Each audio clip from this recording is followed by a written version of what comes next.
오늘은 이제 조금 전에 사실은 그 우리 최선미 박사님께서 AI 쪽과 이제 블록체인 살짝 이제 언급을 해주셨는데요. 오늘 제 발표는 완전히 그 AI 관점에서 우리 블록체인의 장점, 활용 이런 관점에서 한번 보도록 하겠습니다. 그리고 그 AI도 보면 진짜 요즘 핫하죠. 제너러티브 AI, 생성형 AI에 대해서 우리 블록체인이 어떤 역할을 할 수 있을지를 한번 보겠습니다. 자. 이 가트너 그룹의 우리 하이프 사이클을 2023년 걸 보면 이 내용 자체가 이머징 테크놀로지, 그러니까 뜨는 기술이죠. 사실 한 2018년, 2017년, 18년에는 보면 맨 꼭대기에 뭐가 있었죠? 예, 토큰이라든지 NFT는 2019년이네요. 이제 우리 블록체인이 사실은 그 자리를 차지했는데 지금은 우리 블록체인이 뭔가 이 산업 서비스에 조금 활용이 되는 그런 그림으로 가고 있기 때문에 지금은 보시면은 제너러티브 AI가 가장 정점에 있습니다. 그리고 그 옆에 왼쪽에 보시면 AI 트리즘이라는 그 키워드 한번 좀 들어보시고 기억을 하시고 제가 이제 발표하는 내용을 연결을 시키면 하면 될 것 같습니다. 이 내용은 보면 최근에 우리 전 산업, 이제 전 세계의 글로벌 CEO들 대상으로 한번 조사해 보니까 가장 현재 지금 2024년에 주로 이제 어떤 이슈가 2023년이죠. 어떤 이슈가 주로 가장 그 우리 CEO들의 걱정거리냐? 당연히 돈 문제겠죠, 그죠? 거의 다 돈 문제인데 물론 또 AI가 있습니다.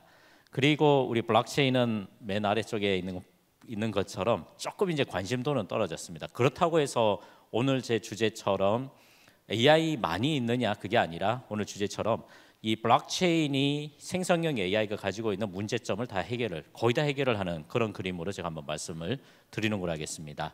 생성형 AI 쪽 우리 블록체인을 하시는 분들은 이더리움 채굴을 또 하시는 분, 이런 분들은 보면 GPU를 또 가지고 계시고 GPU가 가장 핫한 이슈였죠, 예전에, 그죠?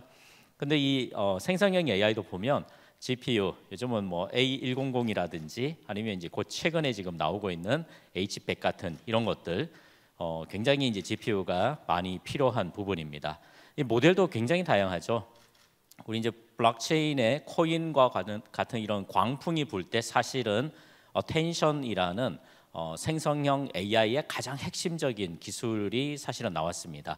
그 이후에 여기 보시면 아시는 것처럼 GPT라든지 라마라든지 T5라든지 람다라든지 굉장히 다양한, 최근에는 보면은 GPT-4는 이게 트릴리언이죠, 그죠? 100조 정도의 이제 파라미터를 가지고 뭐 라마 같은 경우는 우리 실험실에서도 아주 작은 기업에서도 70억 파라미터 7B라고 되어 있고, 그리고 13B 130억 파라미터 정도는 가지고 저희가 필요한 어떤 서비스를 만들고 있는 그런 상황이죠. 자, 이 그림이 제 자료가 조금 이제 기술적으로 조금 더 들어갔는데요. 왼쪽 아래에 보이는 저 그림이 뭔가 선이 이렇게 연결되어 있는데 굵은 선을 한번 보시면 굵은 선 위쪽에 있는 글자하고 아래쪽에 있는 한자하고 연결이 되는 부분이 있습니다. 우리가 이제 딥러닝에서 가장 큰 문제가 보면 이게 오래된 기억을 사실은 잊어먹어 버리는 그런 어떤 문제가 백프로파게이션 알고리즘이기 때문에 뭐 당연히 그럴 수밖에 없습니다. 그 문제를 사실은 야, 이거 집중해서 이거 기억해.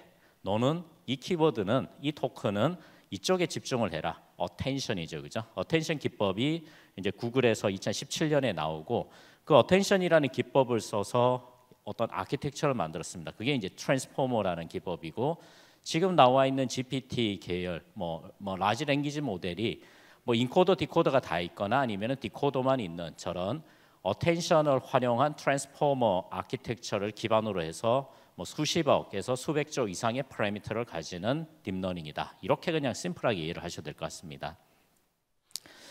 그런데 이 초고대 이 랭귀지 모델, 그러니까 이제 생성형 AI가 장점이 있는 것만이 아니죠. 사실 우리 챗GPT 처음 했을 때는 굉장히 아주 놀라운 정도였고, 하다 보니까 뭔가 약간 문제가 있는 것 같기도 하고, 뭐 윤리성이라든지 편향성 이슈들 여러 가지 사실은 문제가 있습니다.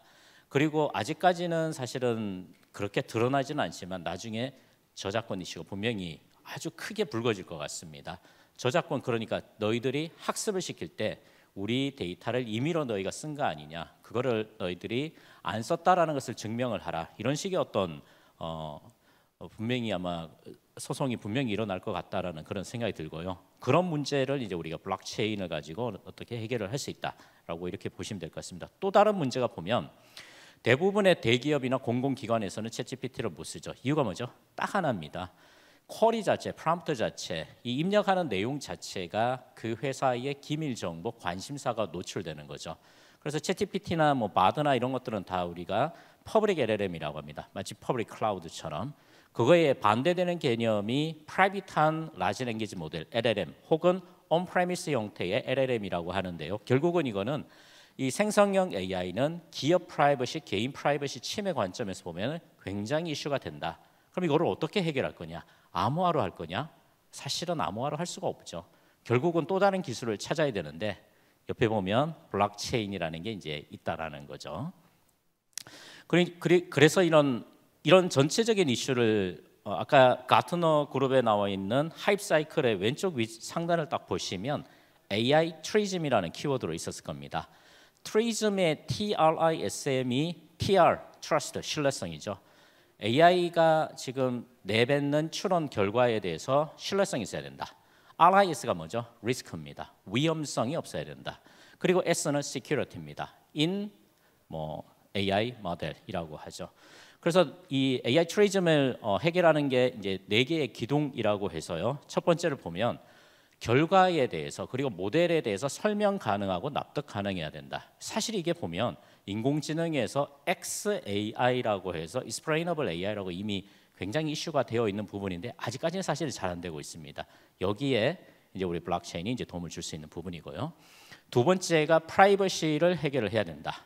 세 번째가 모델 자체가 이게 제대로 된 모델이냐, 어떤 성능을 내고 어떤 데이터를 가지고 이런 모델이 만들어졌느냐, 모델에 대한 관리 이슈가 있고요.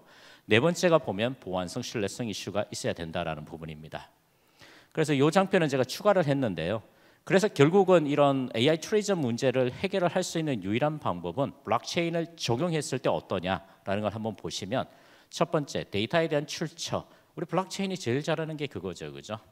이 추적성을 제공할 수 있죠. 두 번째가 보면 개인 정보를 강화한다든지 보안을 강화한다든지 이런 부분들 블록체인의 장점입니다. 세 번째 보시면 탈중앙화된 AI 모델. AI 모델이 조금 전에 보면 퍼블릭, 사실은 지금 GPT-4도 보면 3개, 4개의 앙상블 모델을 쓴다라고 알려져 있는데요. 기본적으로 다 분산된 어떤 그런 AI 모델입니다. 그런 어떤 분산된 AI 모델의 어떤 신뢰성을 보장을 하는 어떤 방법들. 네 번째가 보면은 내가 어떤 GPU를 공유한다든가 데이터를 공유했을 때 보상이 충분히 있어야 된다라는 부분이죠. 다섯 번째가 보면 AI라고 하면 우리가 항상 보면 AI를 블랙박스라고 생각했죠. 왜 그렇죠? 확률 모델이기 때문에 그렇죠. 투명하지 않습니다.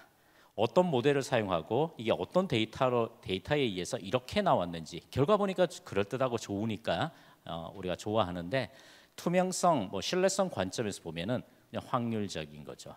그래서 이런 투명성의 대명사인 이제 블록체인을 활용을 할 수 있다 이렇게 보시면 될 것 같고요. 그리고 어떤 마켓플레이스가 대부분의 지금 현재의 IT 서비스의 한 60~70%가 2026년에는 AI가 다 접목이 된다 이렇게 지금 얘기를 하고 있습니다. 그래서 AI에 대한 어떤 마켓플레이스 개념을 우리 블록체인으로 활용할 수 있고 활성화시킬 수 있는 그런 부분들. 이런 어떤 측면들 지금 생성형 AI의 그 무지막지하게 좋은 기능 그 부분은 이제 어차피 잘 나가겠고요. 문제점들을 어떤 기술로 해결할 수 있을까라고 보면 대부분은 블록체인으로 해결할 수 있다라는 부분입니다. 이 장표도 사실은 추가를 했습니다. 이 장표가 보면 사실은 우리 현재 대부분의 많은 사람들이 국내의 대부분의 어떤 AI 업체들은 첫 번째 방법론만을 사용을 해서 학습을 시킵니다. 그거를 우리는 SFT라고 해서 Supervised Fine Tuning이라는 기법, 그냥 데이터만 많이 그냥 사용을 하는 기법인데요. 실제 GPT라든지 GPT 3.5부터는 보면 RLHF라고 해가지고 강화학습 기반을 쓴다든가 자동화된 보상 모델을 만든다든가 이런 식으로 해서 이런 어떤 학습이 일어나는 그런 부분입니다. 이렇게 처음에 데이터를 수집부터 실제 추론을 하고 모델을 만드는 그리고 그 정확성을 측정을 하는 그런 방법 요소에 노란색으로 되어 있는 부분처럼 데이터를 수집을 하는 부분 그리고 파라미터에 대한 어떤 특성 부분, 그리고 추론 결과에 대한 어떤 신뢰성 부분, 이밸류에이션 하는 부분, 이런 부분에 대해서 이제 블록체인, 그러니까 생성형 AI가 제대로 학습부터 활용이 되는 그 라이프 사이클에 이제 가장 인프라가 되는 부분은 결국은 블록체인이 될 수밖에 없다라는 걸 그냥 요 장표로 지금 설명을 드리고 있다, 이렇게 보시면 될 것 같습니다. 요 뒷부분들은 지금 제가 말씀드린 것처럼 모델이 쪼개졌을 때 그걸 어떻게 합칠 거냐, 그러면 각각의 모델에 대해서 제대로 학습이 됐느냐라는 이런 어떤 페더레이티드 러닝 쪽에서 실제 우리 블록체인이 활용을 할 수 있다라는 그런 부분들이고요.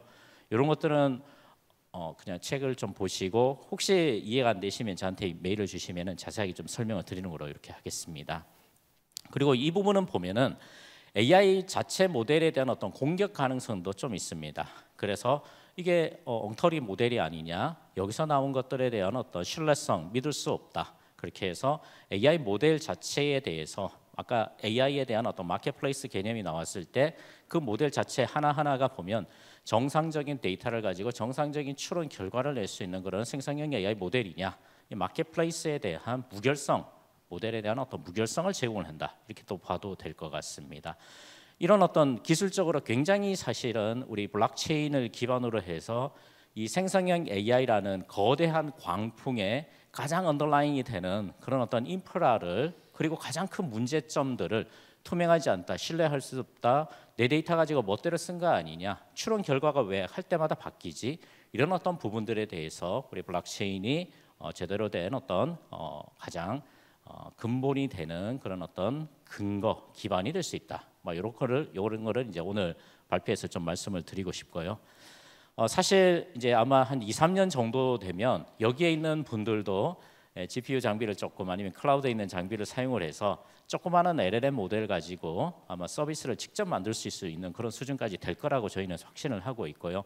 그렇게 됐을 때 과연 이 신뢰성, 우리 블록체인이 커뮤니티가 가지고 있던 이런 수많은 기술들을, 노하우를 활용을 해서 신뢰할 수 있는 그런 AI 서비스가 만들어지지 않을까, 뭐 이런 생각이 듭니다. 그래서 지금 사실은 뭐 메타버스든 뭐 생성형 AI든 블록체인이든 결국은 양질의 데이터에 대한 어떤 신뢰성 이슈가 가장 중요한 이슈인데, 뭐 요약해서 말씀드리면 그게 바로 블록체인의 본질이 아니냐.